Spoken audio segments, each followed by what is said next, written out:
morning. Great to be with you on this Monday morning. Yes, you are back with George at Growth Point Growing as you're going through life, and trust that you are well, trust that you are ready for a new week, and trusting that God's going to take us into this new week, that again, whatever that what lies before us, we know that God is in control. Not so we switch over controls to God. Sometimes we need to do that. We need to switch over our controls and give it over to God, because sometimes in our controlling certain things around us, we kind of seem to stumble, fall, and fail. Not so well today. I want to share with you taking back enemy ground. How many of you know it's important for you to take back that what the enemy tries to rob from you? Now, I use the word tries because that's what he does. He tries to rob from us. And when he tries to rob, at times we kind of surrender to him. Not so. We're not going to surrender to him, because God has given us promises and we're going to hold on to those promises.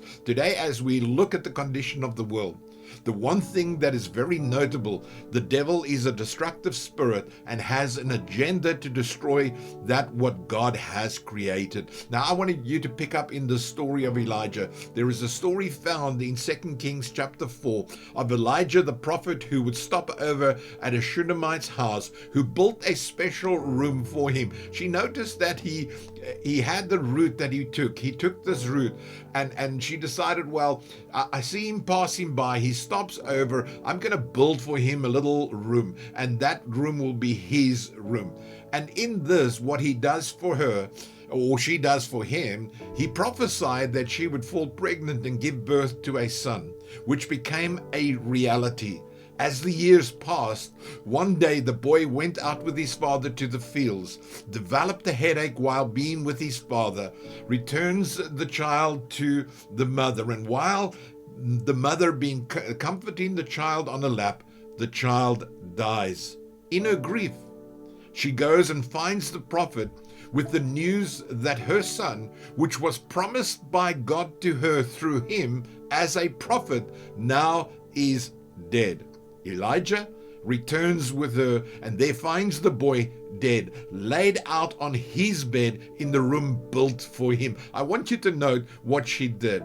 She took the child and laid the child out on his bed. She didn't go and get the undertaker to come and now prepare themselves for a funeral. No. She put him out on his bed and goes and finds him. When Elijah returns, this is what takes place. 2 Kings 4:35. Elijah begins to pray. Then he stretched himself out on the boy. Then the boy sneezed 7 times and he opened his eyes.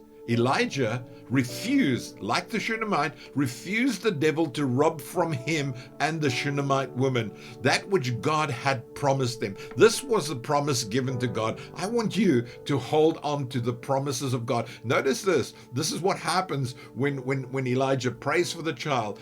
The child sneezes 7 times, which represents perfection, perfect, created by God, and reminds the prophet of God's creative abilities. God is able to recreate. God is able to reconstruct. God is able to revive. God is able to raise that which we think is dead. God is able to raise it on our behalf.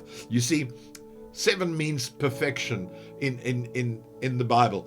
At times, like the Shunammite woman, the enemy comes to rob and steal, but our faith is and should never be in the one that robs from us. Our faith is not in the one who steals, but our faith is in God and only in God. What am I saying to you on this Monday? If the enemy is robbed from you and he's trying to rob from you, then I want you to take back 7 times that what the enemy is robbing from you.